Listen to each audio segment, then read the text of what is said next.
नमस्कार, मैं हूं रत्ना और आप देख रहे हैं सी न्यूज़ भारत। आए रुक करते इस खबर की ओर। खबर परभनी से है, जहां शक्तिपीठ हाईवे के विरोध में सोमवार को सिंगनापुर फाटे पर किसानों ने रोड ब्लॉक आंदोलन किया। आंदोलन में बड़ी संख्या में किसान मौजूद रहे और परभनी के सांसद संजय जाधव भी आंदोलन में शामिल हुए। सांसद जाधव ने कहा कि किसानों की जमीनें बर्बाद की गई हैं और शक्तिपीठ हाईवे की कोई आवश्यकता नहीं है, जबकि अन्य अच्छी सड़कें मौजूद हैं। उन्होंने सरकार पर किसानों को धोखा देने का आरोप लगाते हुए कहा कि वो ऐसा पाप नहीं होने देंगे। इस संबंध में सांसद संजय जाधव ने और क्या कुछ कहा, सुनिए। सामान्य शेतकऱ्याची भूमिका आहे की हा मार्ग आम्हाला नकोय, कारण ह्या मार्गामुळे आमच्या पोटाची उपजीविका भागवायची संपून जाईल। जिच्यावर आम्ही पोट भरतोय ती जर आमची माय तिथं देण नसेल तर आम्ही कोणाच्या जीवावर जगायचे। हा मुख्य मुद्दा हा शेतकऱ्याचा आहे, कारण पिकून लोक शेती पिकून स्वतःची उपजीविका भागविणाऱ्या लोकांना जमीन विकल्यानंतर आता जमिनी सुद्धा विक्रीला नाही आहेत, कुठं जमीन कुठं मिळणार आहेत आता शक्य नाही आहे। म्हणून ह्या पिढीजात जमिनी आहेत ह्या आमच्या विकत घेऊन शासनानं आम्हाला मदत देतं तरी किती, तुटपुंच्या मदती देऊन आमच्या करोडो रुपयाच्या जमिनी हडपायच्या। बाजारभाव तुम्ही जमिनीचा काय आहे ते बघा आणि तुम्ही काय भावानं पैसे देता हे बी अवलोकन करा। तुम्ही रेडी रेकनरच्या रेट प्रमाणे भाव देता, आमच्या भागातला रेडी रेकनरचा भाव कधी वाढलाच नाही। त्यामुळे आम्ही पैसे त्या घेरीच्या भावानं घ्यायचे आणि आमच्या करोडोच्या जमिनी तुमच्या घशात घालायच्या, हे शेतकऱ्याला कुठेही मान्य नाही आहे। कारण ही आमची माता आहे, आम्ही त्या जमिनी कसून आमची वर्षाची उपजीविका आम्ही भागवतोय।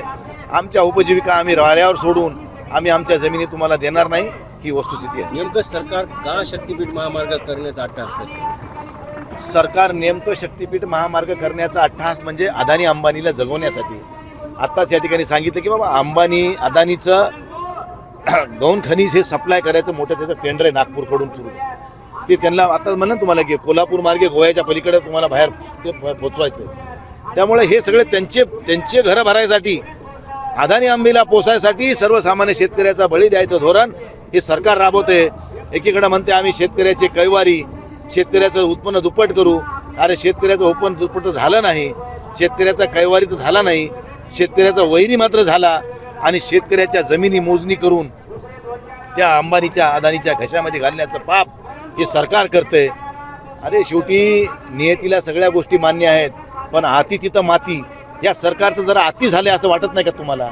या सरकारची माती झाल्याशिवाय राहणार नाही, हे मी तुम्हाला आज सांगतो। ससपूर जवळ्यामध्ये जे शेतकऱ्यांना आंदोलन चिरण्यात आलं, शेतकऱ्यांना मारहाण झाली, महिला शेतकऱ्यांना मारहाण झाली, कसं पाहता या घटनेकडे? तेच माझं म्हणणं तेच आहे की शेतकऱ्याला मारहाण करता, शेतकऱ्याच्या महिलेला मारहाण करता, त्याच्या जमिनी तुम्ही जाऊन बळजुबरी मोजता। मला एक सांगा, साधा प्रश्न आहे माझा की सध्या शेतकऱ्याच्या जमिनी मोजण्याच्या संदर्भानं जे मोजणी अधिकारी आहेत त्या सगळ्यांनी अध्यादेश काढलेला आहे की आम्ही संपावर आहोत, काळ्या फिती लावून आम्ही काम करतोय, आम्ही कुठल्याही जमिनी मोजणार नाही, खाजगी जमिनी मोजणार नाही, सरकारी जमिनी मोजणार नाही। मग हे सगळ्या संपावर असताना ह्या जमिनी मोजायला आले कसे? माझा हा पहिला प्रश्न आहे।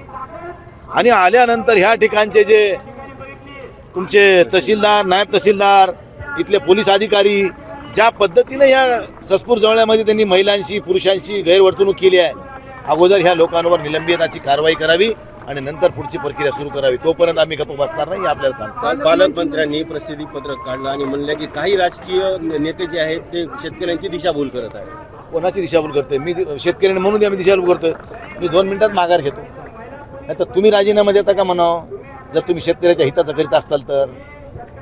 मी त्या खात्याचे मंत्री आहे आणि आम्ही शेतकऱ्यांचं हित जाणतो असंही द्या म्हणा। मग शेतकऱ्याला विश्वासात घेऊन करा ना। बघा, तुम्हाला शेतकऱ्याचं हित जोपासायचं आहे तर तुम्ही त्या शेतकऱ्याला विश्वासात घ्या। शेतकरी जर म्हणला बाबा आम्ही द्यायला तयार आहे जमिनी, आम्ही विरोध करणार नाही, आम्ही केला नाही, करणार नाही।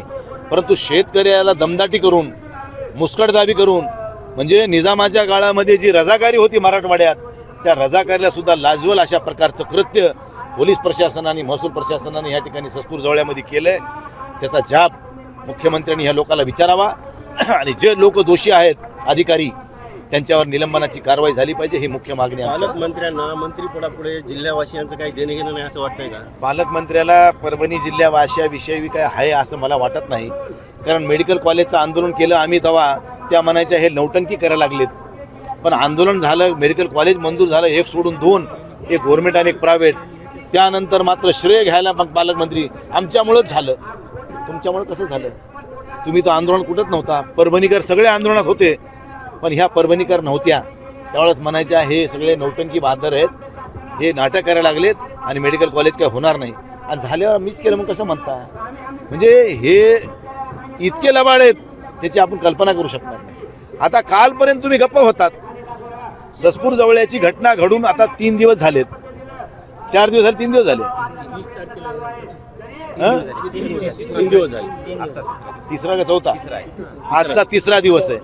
3 दिवसामध्ये पालकमंत्र्याचं स्टेटमेंट नाही आलं.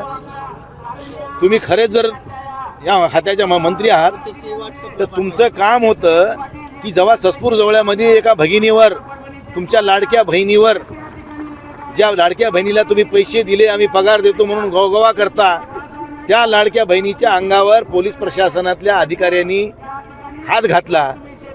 त्या पोलीस प्रशासनातल्या अधिकाऱ्याच्या बाबतीत तुम्ही एक शब्दानं बरं बोलला नाहीत.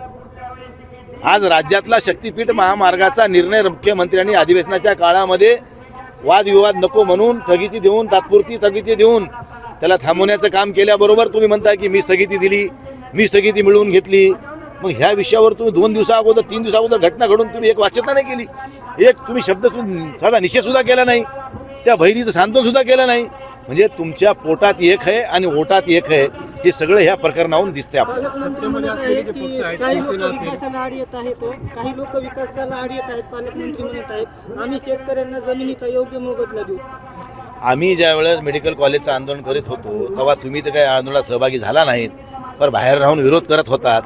ही उजागर सत्य आहे. आम्ही आणखीन तर सत्य विरोध केला नव्हता.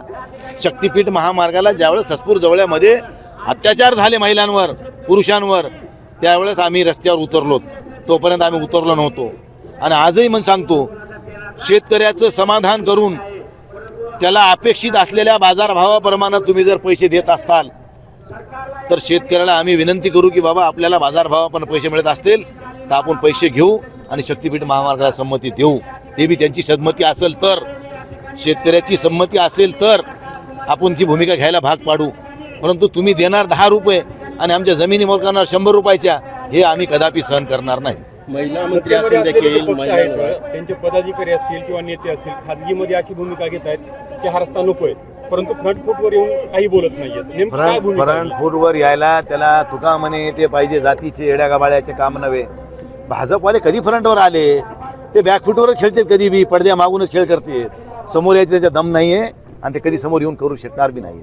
पोलीस प्रशासनानं त्या दिवशीची भूमिका घेतली, नागरिकांवर ज्या पद्धतीनं जोर जबरदस्ती केली, महिलांच्या सोबत सुद्धा हे केलं.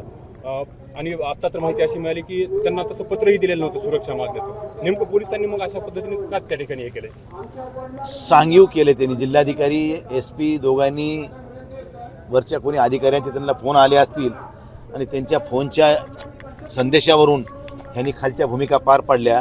माझा साधा प्रश्न आहे की त्या मोजणी अधिकारी सगळेजण संपावर असताना शासनाच्या ह्या शक्तीपीठ महामार्गाच्या मोजणीला आले कसे? संप संपला का तुमचा? मग संपावर असताना तुम्ही बाकीच्या मोजणी करत नाही आणि ह्या मोजणीला आलात कसे? दुसरी गोष्ट, ज्या महिलांशी आणि पुरुषांशी, शेतकऱ्यांशी गैरवर्तणूक केली आहे महसूल प्रशासनातल्या अधिकाऱ्यांनी आणि पोलीस प्रशासनातल्या, त्या लोकांवर अगोदर निलंबनाची कारवाई झाली पाहिजे, ही माझी मुख्य मागणी असेल. आणि शेतकऱ्याला विश्वासात घेऊन आमची पहिल्या दिवसाची मागणी आहे, बाजारभावाप्रमाणे, रेडी लेखनरच्या भावाप्रमाणे नाही, बाजारभावाप्रमाणे आजच्या शेतकऱ्याला जर तुम्ही पैसे देऊन त्यांचं समाधान करून जर तुम्ही जमिनी घेत असताल आणि त्याला द्यायला शेतकऱ्याची संमती असेल तर तुम्ही घ्यायला काहीच हरकत नाही. पण शेतकऱ्याची जमीन द्यायची इच्छा नसताना त्यांच्या वडिलोपार्जित जमिनी त्यांना कसून खायच्यात, त्यांच्या पोटाची गरज भागविणाऱ्या उपजीविकेचं ते साधन आहे, हे साधनच जर तुम्ही त्यांच्याकडून हिरावून घेत असताल तर हा कुठलाही माणूस सहन करणार नाही. शेवटी हा शेतकरी आहे, जगाचा पोशिंदा आहे. जगाच्या पोशिंद्यावर हे हाल जर सरकार करीत असेल. परभनी से सी न्यूज़ संवाददाता शांतिलाल शर्मा की रिपोर्ट में फिलहाल इतना ही। देश और दुनिया की तमाम बड़ी खबरों के लिए देखते रहिए सी न्यूज़ भारत।